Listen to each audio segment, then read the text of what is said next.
اللہ کا ولی وہ کسی صدی کا ہو، ضرور نہیں ہے قرون اولا کا ہو، اسی صدی کا ہو، تھوڑا سا پہلے کا ہو، اسلاف میں آتا ہے وہ. فرمایا قرب قیامت میں اسلاف کی گستاخی کی جائے گی، لوگ فخر سمجھیں گے. اس سے بڑھ کر اسلاف کی کیا گستاخی ہو سکتی ہے؟ پاک صلی اللہ علیہ وسلم کے والدین کے ساتھ کن کے والدین کو تشبیہ دی جا رہی ہے؟ والدین کے ساتھ تو کسی صحابی، کسی ولی اللہ، کسی غوث، کسی قطب، کسی مفسر، محدث، قطب اور ولی کو بھی نبی کے والدین کے ساتھ اس کے والدین کو تشبیہ دی جاتی. یہ پڑھے لکھے لوگ جہالت کی اعلیٰ مثال ہے.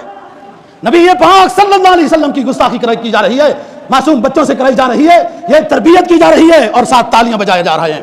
یاد رکھو اگر یہ موجودہ حکومت ان منکرات کے ازالے کے لیے کوئی سد باب نہیں کرتی تو پھر اللہ کا قانون حرکت میں آتا ہے. جو تماشا گیر ہوں گے، جو تالیاں بجانے والے ہوں گے، وہ بھی اللہ کے عذاب کے زد میں آئیں گے. یہ حکومت تو حج کو لکھا رہی ہے خود ہی، اسے پتہ نہیں ہے کہ منکرات کو کیسے روکا جاتا ہے، ان کو کیسے پکڑا جاتا ہے.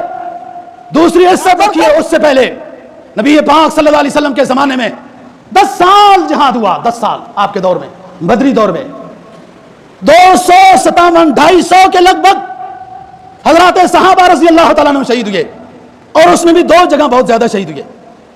ایک غزوہ احد میں 70 صحابہ لگ بھگ شہید ہوئے، اور ایک بیرے معونہ میں دھوکے کے ساتھ جو کاریوں کو لے گئے تھے اور 70 کے لگ بھگ وہ شہید ہوئے گئے. 150 ہی ہو گئے.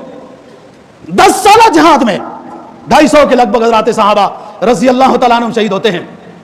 اور مسلمہ کذاب اس جھوٹے نبی کے خلاف جو جہاد ہوا، اسود عنسی کے خلاف جہاد ہوا، وہ خویلد طلیحہ کے خلاف جو جہاد ہوا، یہ اس وقت یمن کے اور گرد و نواح کے کئی لوگوں نے جھوٹی نبوت کا دعویٰ کیا.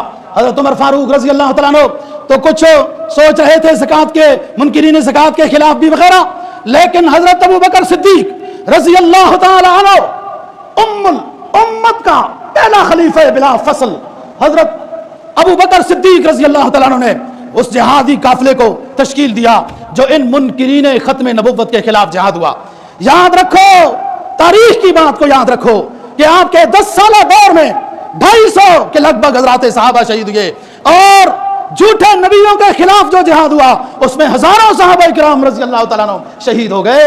یہ اتنا اہم مسئلہ ہے، جس کونے میں کوئی ملعونہ اٹھتی ہے نبوت کا دعویٰ کر دیتی ہے، کبھی کوئی مرد اٹھتا ہے نبوت کا دعویٰ کر دیتا ہے. اور اس پاکستان میں اتنی تو بات ہوئی، شکر الحمدللہ کہ جھوٹے نبیوں کو آئینی طور پر کافر قرار دیا گیا، لیکن یہ اتنی بات کافی نہیں.